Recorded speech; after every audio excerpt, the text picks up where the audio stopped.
Good morning and welcome back student to Shanti Kunj online classes. तो बच्चों, आज हम अपना चैप्टर नंबर 11 बल, कार्य और ऊर्जा को कंटिन्यू करते हैं। अपना पेज नंबर 60 है, ओपन कीजिए। बच्चों, पिछले लेक्चर में हमने पढ़ा था बल।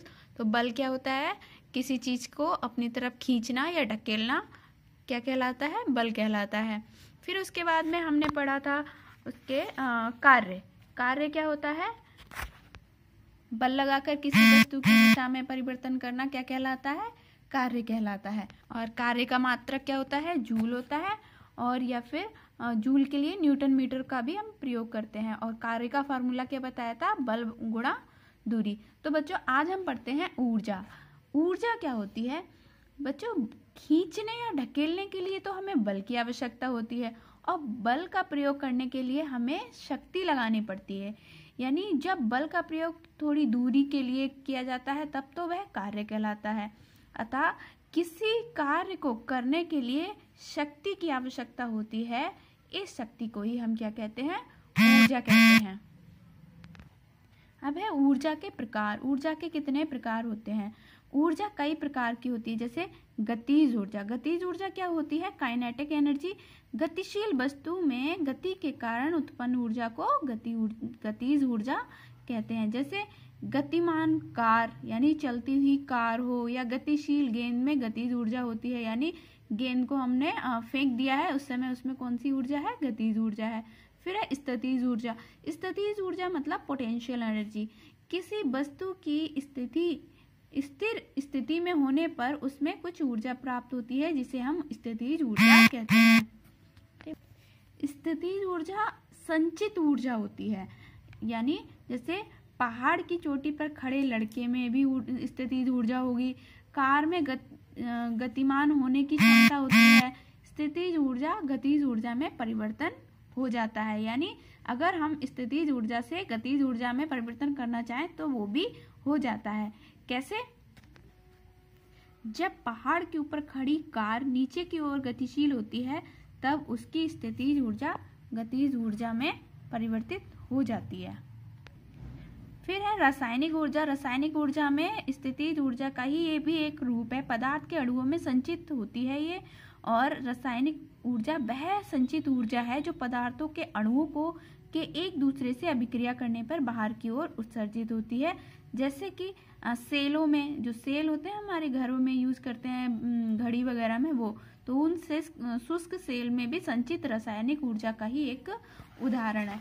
उसके बाद है ऊष्मीय ऊर्जा यानी हीट एनर्जी। कोयला, लकड़ी आदि ऐसे हैं जिनसे क्या जलाने पर ये सारे ईंधन जलाते हैं हम, तो इनमें से हीट निकलती है, ऊष्मा निकलती है। इसी ऊर्जा को हम क्या बोलते हैं? ऊष्मीय ऊर्जा कहते हैं। भोजन पकाना, जल से भाप उत्पन्न होना, ये सभी इसके उदाहरण हैं। फिर है सौर ऊर्जा।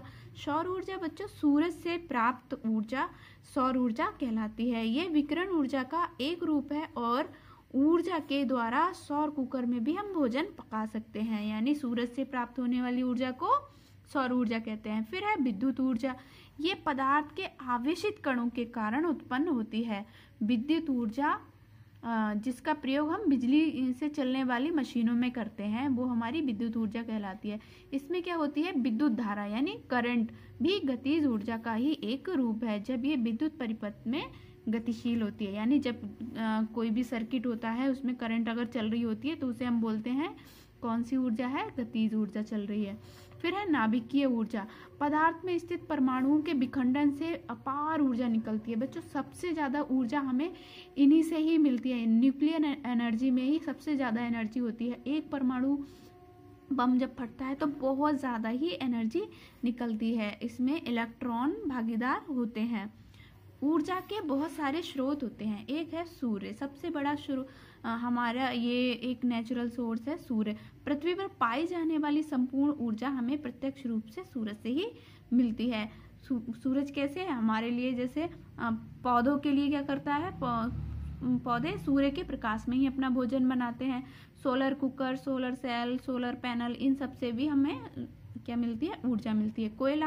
कोयला क्या करता है? भाप का इंजन, थर्मल पावर प्लांट में भी यानी ताप विद्युत प्लांट में भी हम क्या करते हैं? कोयले से ही ऊर्जा बनाते हैं, और कोयले के जलने से ही हमें ऊर्जा मिलती है। फिर है विद्युत से। आजकल लगभग सभी मशीनें विद्युत से चलती हैं। विद्युत के दो प्रमुख स्रोत होते हैं, ताप विद्युत गृह या जल यानी थर्मल पावर प्लांट और hydro power plant. Tube bulb पंखे कूलर ये सभी बिजली से चलते हैं। पेट्रोल और डीजल, वायुयान कारें स्कूटर ये सब पेट्रोल से चलते हैं। आपने भी देखा होगा, आपके घरों में भी जितने भी चलने वाले उपकरण ये होते हैं हमारे स्कूटर वगैरह, ये सब पेट्रोल और डीजल से चलते हैं और इसके जलने से ही ऊर्जा बनती है। ऐसे बच्चों होता है बायोगैस से भी क्या करते हैं, पशुओं के गोबर या अपशिष्ट पदार्थों से भी जो गैस निकलती है उससे भी हमें ऊर्जा प्राप्त होती है। वायु से भी, वायु का उपयोग पहिया घुमाकर कार्य करने में किया जाता है जिसे पवन चक्की कहते हैं।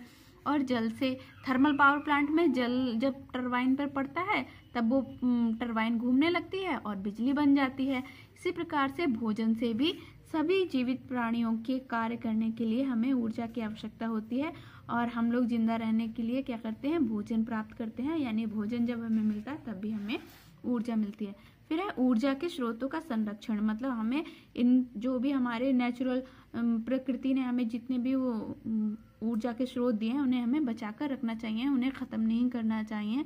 जैसे स्रोत कौन कौन से हैं, गैस तेल कोयला ये सब सीमित हैं, तो वे समाप्त होने वाले स्रोत हैं और इन्हें पुनः प्राप्त भी नहीं कर पाएंगे हम, तो इसे कम से कम प्रयोग करना चाहिए और इनको मतलब जितनी ज़रूरत है उतना ही इनका प्रयोग करना चाहिए। अब बच्चों आपका होमवर्क क्या है, देखो आपका होमवर्क मैंने कहा था ये सही विकल्प पे निशान है, अब मैंने लगा दिए। पहला क्या है, प्रत्यास्थ बल का उदाहरण क्या है, खिंचा हुआ धनुष में प्रत्यास्थ बल होता है।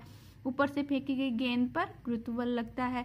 कार्य का मात्रक जूल होता है। स्थिति ऊर्जा परिवर्तित हो जाती है गतिज ऊर्जा में। फिर है रिक्त स्थान की पूर्ति। साइकिल को चलाने में पेशीय बल का प्रयोग होता है। चिकनी सतह पर घर्षण बल और कार्य के लिए ऊर्जा। फिर है कंपोस्ट खाद के लिए ये एक ऊर्जा का स्रोत है और अपरंपरागत स्रोतों का अधिक से अधिक प्रयोग करना चाहिए।